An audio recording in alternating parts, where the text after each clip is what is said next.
Suratul Fatihah kita niatkan pahalanya sampaikan kepada pengarang kitab yang kita kaji, yaitu Syekh Muhyiddin Abu Zakaria Yahya bin Syaraf An-Nawawi Ad-Dimashqi, juga kepada orang-orang yang telah berjasa mewakafkan harta dan ayatnya untuk kepentingan masjid kita ini, pada orang-orang tua kita, kakek nenek kita, sanak famili, saudara serta guru-guru kita yang telah meninggal dunia, wabil khusus mereka yang pernah menyebarkan ilmunya di tempat kita, di antaranya almarhum Al-Maullah Kiai Haji Ahmad Rifian Hidayat LC, almarhum Al-Maullah Kiai Haji Abdul Rashid bin Haji Muhammad Siddiq, almarhum Al-Maullah Kiai Haji Abdul Rahim bin Haji Muhammad Siddiq, almarhum Al-Maullah Kiai Haji Anwar bin Haji Muhammad, almarhum Al-Maullah Kiai Haji Abdul Rahman bin Haji Salihun.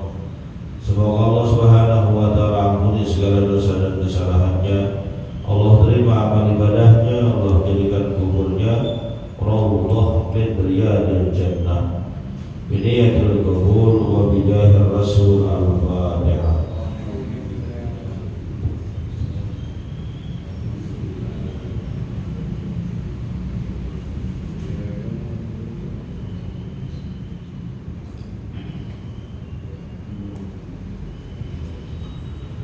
Melanjutkan bacaan kita. Bismillahirrahmanirrahim.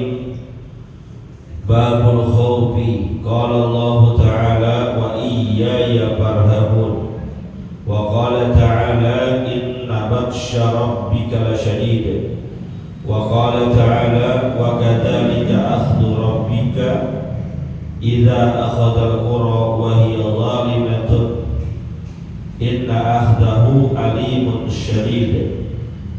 Inna fi dzalika laayatan liman khafa 'adzabal akhirati. Dzalika yaumun majmu'un lahun nasu wa dzalika yaumun mashhud wa ma tu'akhiruhu illa li ajalin ma'dud. Yauma yati la takallamu nafsun illa bi idznihi faminhum man syaqiyyun wa sa'id. Fa'ammal ladzina syaqu fa fin nari lahum fiha zafiru wa syahiq. Wa qala ta'ala wa yuhadzirukumullahu nafsah. Wallahu a'lam.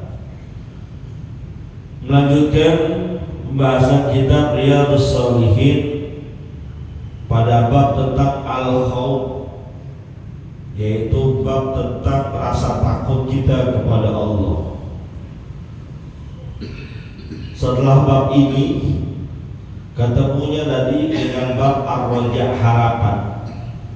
Jadi ada rasa takut kita kepada Allah yang membuat kita harus hati-hati, yang membuat kita harus mawas diri.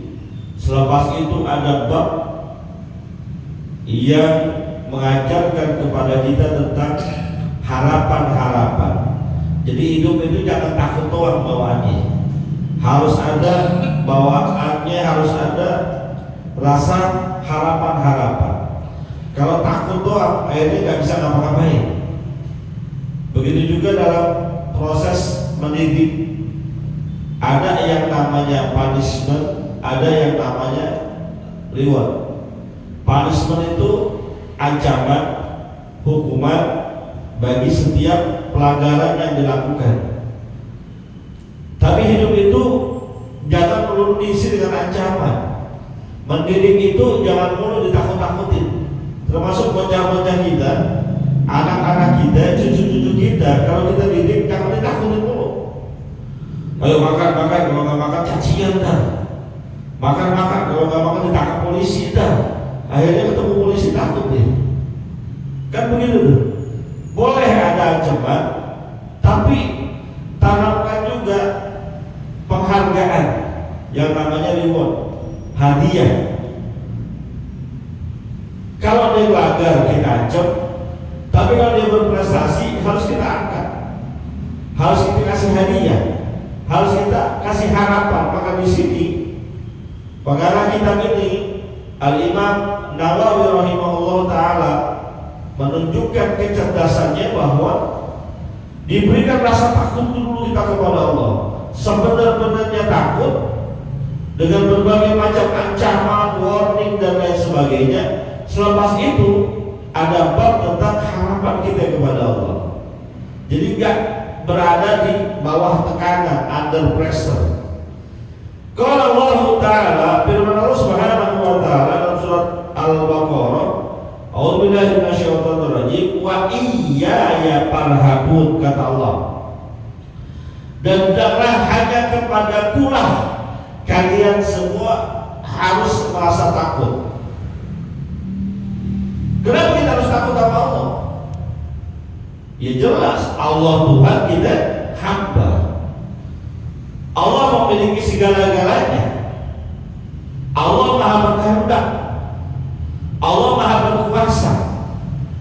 Allah punya satu tempat namanya neraka yang isinya adalah orang-orang yang bermaksiat, membangkang dan ingkar kepadanya.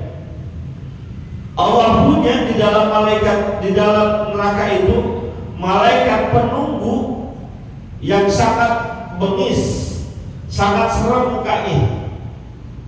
Kita sebut dengan malaikat Zabaniyah, yang dikatakan sejak dia diciptakan mukanya gak pernah senyum, merenggut aja bawaannya. Kan gak enak kalau melihat muka merenggut mulu. Dalam bahasa Al-Quran dikatakan alaiha malaikatun gilazun syidadun. Tuh, malaikat yang berada dalam neraka gilazun syidadun, keras, bengis, kejam. Tapi kerasnya, bengisnya, kejamnya hanya kepada hamba-hamba Allah yang bermaksiat. Bagaimana kita gak takut kepada Allah ketika digambarkan tentang azab Allah begitu dahsyat luar biasa? Bagaimana tidak kita ngeri terhadap Allah Subhanahu wa Ta'ala ketika digambarkan api neraka itu dahsyat luar biasa? Gambaran-gambaran neraka dalam hadis gak ada yang enakin. Dalam Quran juga begitu. Bagaimana kita dengar penjelasan dari ulama-ulama kita berlandaskan Al-Quran dan hadis Nabi bahwasanya di dalam neraka nggak ada lain isinya kecuali siksaan doang, nggak ada istirahatnya, nggak ada waktu makan enak-enak. Sekalinya makan, makannya buah zakum.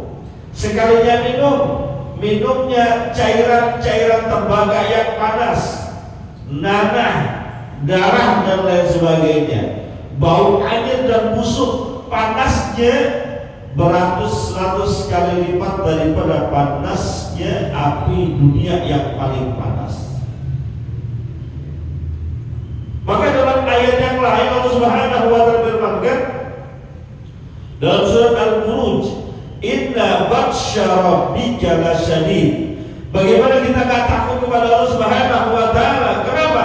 Inna batsya rabbika lasyadid, karena sesungguhnya ancaman azab dari Tuhan itu lasyadid, sangat dahsyat, sangat mengerikan, sangat pedih. Maka jangan main-main dengan nerakanya Allah. Jangan anggap ringan dan enteng azabnya Allah. Jangan merasa sok berani, sok kuat. Ini orang zaman sekarang kadang-kadang kalau dikasih tahu, diberikan ancaman-ancaman, jangan berbuat kayak gitu. Kalau perbuatan kayak gitu mengundang murkanya Tuhan, dikerjain juga dapat dosa. Kalau dosanya banyak, masuk ke neraka. Di neraka nggak sama kayak masuk ke dalam mall. Di neraka nggak sama dengan dunia, jauh lebih dahsyat, jauh lebih panas daripada panas yang kita rasakan di dunia. Kan kemarin-kemarin itu sempat udara lingkungan kita panas banget, padahal derajat Celciusnya sekitar 39-40. Kita udah pada ngeluh. Ngeluhnya bukan hanya sama temannya, di status sosial pakai ngeluh juga. Panasnya pol banget, seakan-akan neraka bocor. Jaelah, lu tahu neraka bocor dari mana? Itu baru 40 derajat Celcius sudah ngeluhnya luar biasa. Bagaimana neraka nanti? Panas dunia 40 derajat Celcius cuma di luar. Masuk ke dalam masjid, masuk ke dalam rumah, AC nyala adem. Tapi nanti di neraka gak ada AC-nya, boro-boro AC, kipas angin juga gak ada. Mau neduh kemana? Ini kita kasih tahu begitu, kita informasikan seperti itu. Seakan-akan meledek, biarin dah neraka ada. Ya, dikira neraka enteng, dikira panas neraka itu ringan. Padahal Nabi sudah menggambarkan seringan-ringannya api neraka, seujung kuku ditaruh di telapak kaki kita. Bukan cuma kakinya yang melepuh, otaknya mendidih. Taruhnya di telapak kaki yang mendidih otak, itu yang paling ringan panasnya. Terus kita berani-beraninya gitu, nggak sholat, nganggap enteng, nggak puasa, petantang beteteng, bangga banget kayaknya berani nggak puasa, bangga banget kayaknya berani nggak sholat, bangga banget kayaknya buka-buka aurat.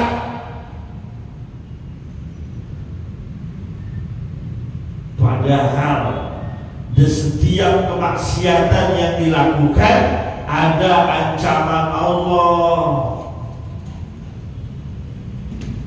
Dan kita temukan banyak hadis, banyak riwayat yang memberikan ancaman-ancaman.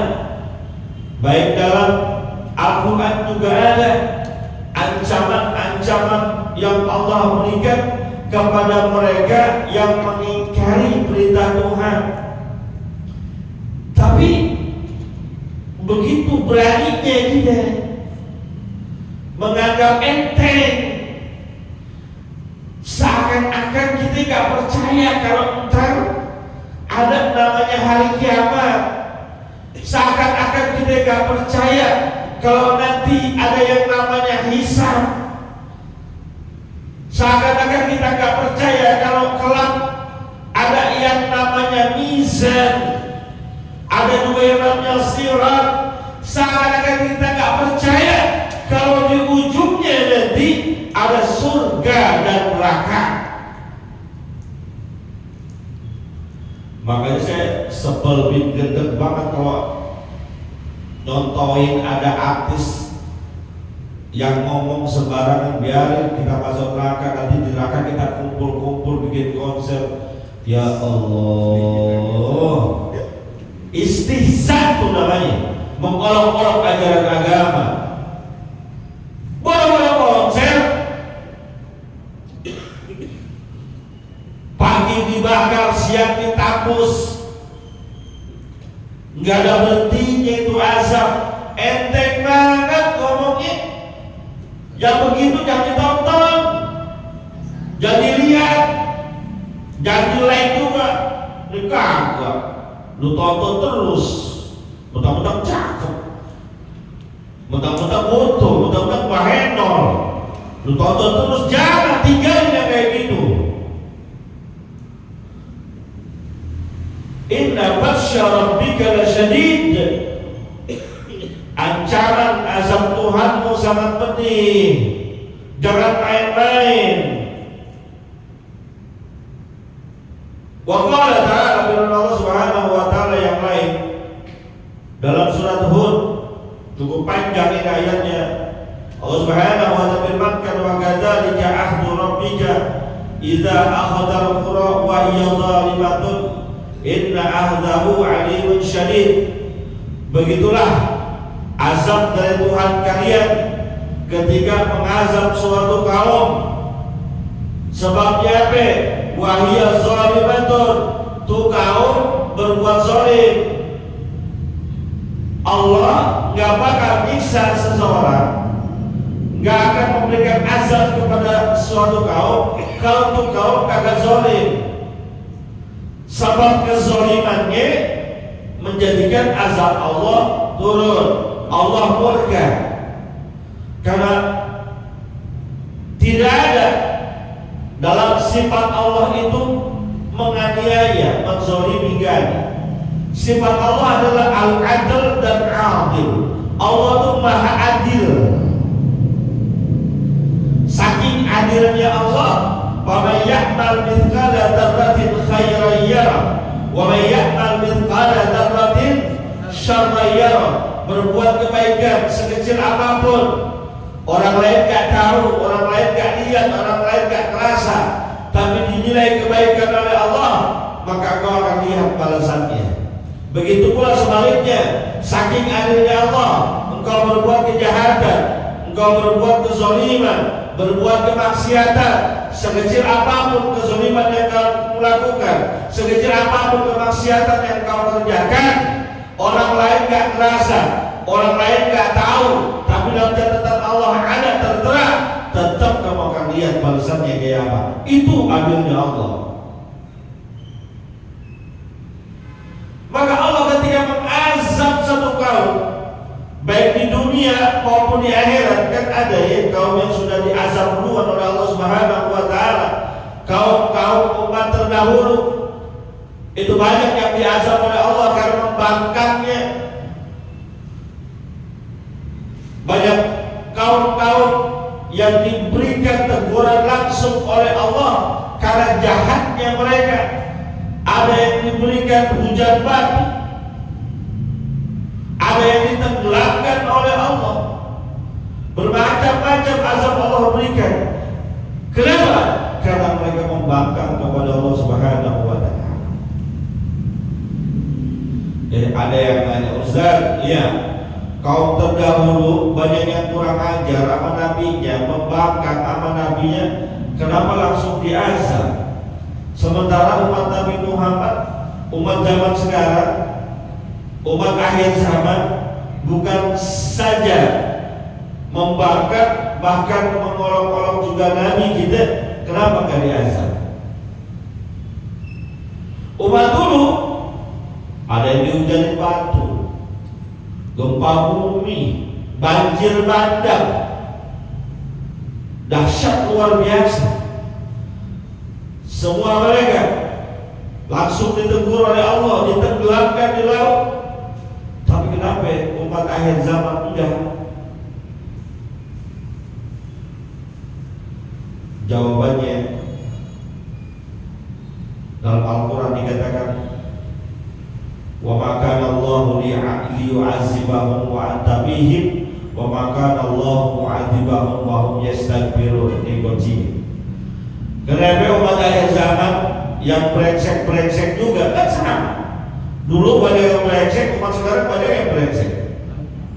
Dulu kaumnya Nabi Lut, sodomi, lesbian kan brengsek, diazab oleh Allah. Orang zaman sekarang ada yang sodomi, banyak lesbian, banyak. Kenapa diazab? Yang kemarin terakhir yang di Ciledug tuh, ya Allah, ngilu kita dengar. Hati-hati juga tuh kita. Kenapa yang dulu sodomi, yang dulu lesbian diazab langsung oleh Allah, yang sekarang gak diazab? Karena Allah kasih jaminan, wa ma kana Allahu liyu'adzibahum wa anta bihim wa ma kana Allahu mu'adzibahum wa hum mustaghfirun. Dan tidaklah Allah akan mengazab mereka walaupun mereka jahat, walaupun mereka zalim, walaupun mereka merusak, wa anta bihim, karena engkau masih ada ya Rasul. Garansinya ada Rasulullah, mereka gak akan diazab. Kan kurang ajar banget mereka. Tuhannya dibuat macam-macam. Ada yang dibuat dari kayu, ada yang dibuat dari tembaga, hanya dibuat dari adonan roti, adonan donat. Dibikin Tuhan, dimasak, habis itu disembah, udah disembah dimakan, kan kurang ajar banget. Tuhan aja dimakan, kan kurang ajar banget. Kenapa? Wa anta bihi, karena kau masih ada di sini ya Rasulullah. Lihat bagaimana kemuliaan Nabi kita Muhammad sallallahu alaihi wasallam. Dengan sebab adanya Nabi, Allah akan turunin azab. Karena Nabi yang meminta kepada Allah ketika disakiti oleh rakyat Taif. Nabi mau berdakwah, disambit, disakiti. Nabi angkat kedua tangannya, Allahumma hdi qaumi fa innahum la ya'lamun. Ya Allah, berikanlah petunjuk kepada kaumku karena mereka sesungguhnya tidak tahu mana yang benar dan mana yang salah. Garansi ada Nabi, maka tidak diturunkan azab. Permasalahannya Nabi sudah meninggal dunia dan Allah menurunkan azab juga kepada mereka yang berbuat zalim. Jawabannya pada ayat berikutnya, wa ma kana Allah mu'azzibahum wa hum yastaghfirun. Dan Allah tidak akan mengazab mereka. Kenapa? Karena di samping mereka, di sekeliling mereka, di sekitar mereka masih banyak orang yang beristighfar kepada Allah Subhanahu wa taala. Maka mohon maaf orang-orang yang doyan berbuat kemaksiatan, doyan yang berbuat zalim, yang sering kagak sholat, yang sering kagak puasa, petantang metetek, yang gak mau ngeluarin zakat, yang berbuat hal-hal yang hina, seharusnya berterima kasih kepada orang-orang yang suka beristighfar kepada Allah. Nabi sudah gak ada, tapi masih banyak yang orang beristighfar, yang dengan sebab istighfarnya rahmat Allah turun. Kalau ada rahmat Allah, azab gak bakal ada. Inna rahmati wasi'at ghadabi, kata Allah, karena sesungguhnya rahmatku lebih luas daripada kemarahanku. Maka banyak istighfar. Jangan disalahin, jangan ditanya-tanya. Lu mau ngapain istighfar? Habis sholat pasti istighfar. Emang disebut bermaksiat? Ya begitu jangan diladenin. Kenapa kita beristighfar selama sholat? Karena Nabi ngajarin dan juga nyontohin. Karena Rasulullah sallallahu alaihi wasallam idza sharafa min salatihi istaghfara thalathan. Adalah baginda Nabi kita Muhammad sallallahu alaihi wasallam, apabila telah selesai dari sholatnya, sholat yang 5 waktu, istaghfara thalathan, minimal dia beristighfar 3 kali. Astagfirullahaladzim, astagfirullahaladzim, astagfirullahaladzim. Maka minimal Nabi sholat kita, mau jemaah ataupun sendirian, istighfar 3 kali minimal. 10 kali boleh? Boleh. 100 kali silakan. 1000 kali enggak masalah. Wah bid'ah bozat, tapi contohnya cuma 3 kali, istighfar 7 kali, itu minimal. Mahamin hadisnya udah ada beneran dikit. Kalau kita gak boleh melebihi apa yang dilakukan oleh Nabi ataupun mengurangi apa yang dilakukan oleh Nabi, gempor semua kita.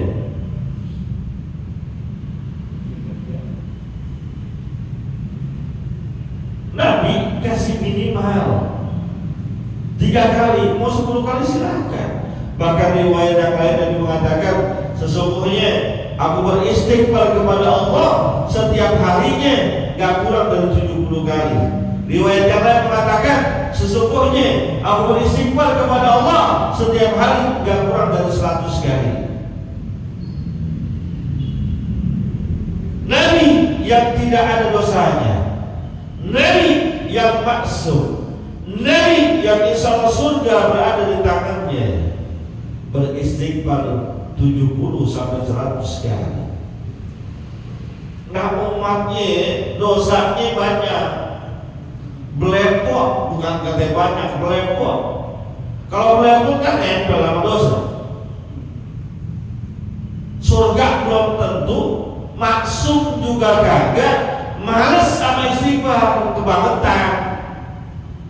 Kalau bisa minimal kita bisa kalahin istighfarnya Nabi 100, ya kita 200. Kenapa? Nabi gak punya dosa 100, kita dosanya banyak 200. Ini pelit banget sama istighfar. Cuma 3 kali habis sholat, selepas itu jangan kita istighfar. Buat yang lain kita perluin, buat ngobrol kuat, ngegosip kuat, ngomongin orang kuat, bercanda hahi kuat, istighfar kagak kuat, kebangetan. Kejaminannya Allah, maka Allah ma'azibahum wa hum yastaghfirun. Selama masih banyak orang yang beristighfar kepada Allah, maka azab Allah gak bakalan turun. Azab Allah banyak, paceklik, azab Allah, hujan kagak berhenti-berhenti, azab Allah, pemimpin yang zalim, azab Allah. Bukan cuma hujan batu doang, krisis ekonomi mungkin azab Allah. Terakhir tuh kemarin COVID bisa jadi azab Allah.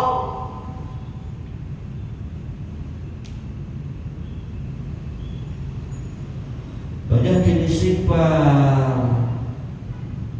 supaya azab Allah gak turun. Jadi inna azzahu alimun syadid, karena sesungguhnya azab Allah itu sangat pedih, sangat dahsyat. Lihat tak, azab di dunia maupun di akhirat.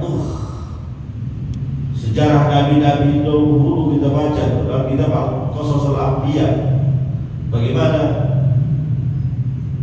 mereka berhari-hari hujan batu. Ya Allah, kalau hujan batu mau berlindung di mana? Mending kalau batunya kecil, kalau batunya gede-gede. Banjir bandang kaum Nabi Nuh mau berlindung ke mana? Yang berlindung di gunung aja, kalau itu kan anaknya Nabi Nuh. Ketika Nabiullah Nuh teriak, ya bunayya kam ma'ana. Nih dalam ilmu baca Quran namanya Ismail, tulisannya irkam pakai ba, ma'ana mim ain nun, tulisannya alif ro kaf ba mim ain nun alif. Yang nggak paham bacanya irkam ma'ana, salah. Bacanya bukan irkam ma'ana tapi irkam ma'ana, banyak dilahir masuk ke mim, namanya Ismail. Ya bunayya irkam ma'ana, hai anakku, ayo naik ke perahu bareng-bareng kami, insya Allah selamat. Orang kalau emang watak dan dasarnya demen apa kemaksiatan, doyannya kumpul ke situ. Orang doyan maksiat, doyan nongkrong, diajak ke pengajian, gerah. Diajak ke masjid, gerah. Biasa nongkrong, biasa judi, ikut gue yuk, mana? Maulidan, boga. Itu kalau yang biasa nongkrong, biasa judi, ajak ke masjid ngaji berat, ajak ke masjid maulidan berat. Coba ajaknya dangdutan yuk, Bangka 11 ujung, yang main Pamilis tuh. Kalau udah judulnya Pamilis, jangan di Bangka 11 ujung, Ciganjur gue datengin. Iya, Pamilis, panggungnya gede.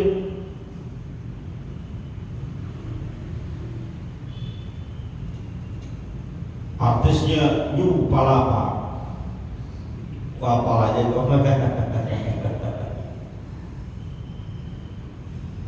biaya biasa nongkrong kamu ya kagak bener, susah diajak nongkrong bener, gerah panas. Cuma kebalikannya yang biasa nongkrong di tempat bener, majelis taklim, masjid, musola, ajak ke dangdutan gerah, walaupun dia doyan dangdut gerah, bawahnya kurang resep aja. Doyan dangdut, saya doyan dangdut, doyan. Cuma kalau ada tontonan, ada dangdutan, apalagi artisnya yang rada seksi, gerah juga kita nonton. Kenapa? Gue pakai pensi kondangannya. Lihat begitu gerah. Maka jujur ya Pak, saya kasih tahu 5 menit kunciannya ya Pak ya. Kalau ada orang hajatan, terus dia ada organ tunggal, ada dangdutannya, pasti saya gak datang. Jadi bapak-bapak yang bikin hajatan, jurus ya guna gak datang. Ya mungkin ada dangdutannya, pasti saya gak datang. Kenapa? Bukan bener, bukan. Gerah aja gitu bawaannya, kayak gak cocok gitu. Di sama nih, anak kita minum biasanya nongkrongnya sama yang kagak bener. Bahwa ketika Nabi Muhammad bilang, ya Bunayya kemana? Hai anakku, gabung sama saya sini, selamat insyaallah. Enggak. Apa kata beliau? Sawi ila jabalin yahsimuni minal ma. Enggak mau ya. Apa saya nggak mau ikut perahu? Perahunya tublek ntar saya jemur-jemur juga. Saya mau naik ke atas gunung. Insya Allah saya nggak pakai insya Allah kali dia. Saya pasti selamat kalau naik ke atas gunung. Gunung kan pernah ada di gunung banjir. Pernah ada Pangkalima bawah banjir sering, betul ya. Kampung Sawah banjir sering, Pondok Jaya banjir sering, gunung banjir di mana? Kecuali Gunung Sahari. Makanya logika ini benar. Karena rombongannya naik ke atas gunung supaya gak kebanjiran itu benar. Karena gak ada ceritanya gunung kebanjiran. Tapi kalau Allah udah bilang kun, fayakun. Kalau kata Allah banjir semua kelola. Mau kakek ke gunung juga kelola.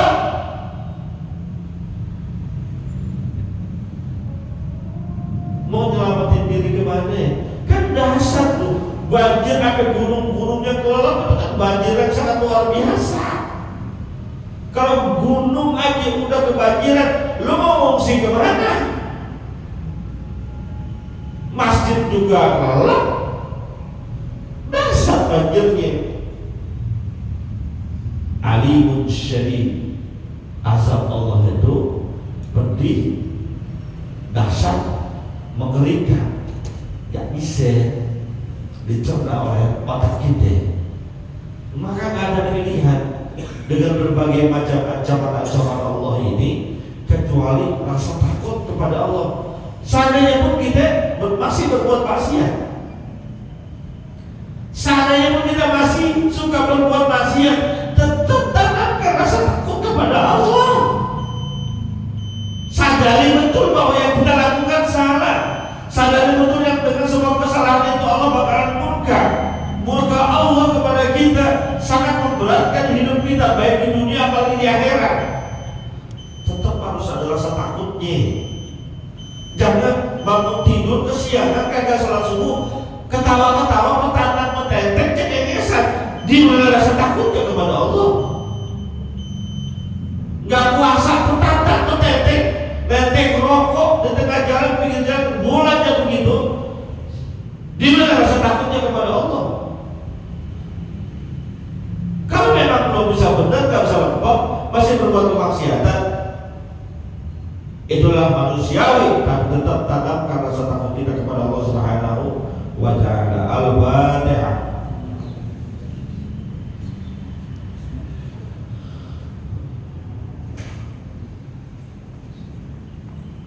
Qala Rasulullah sallallahu alaihi wasallam, Abdul maqduhu ana wan nabiyyuna min qabli la ilaha illallah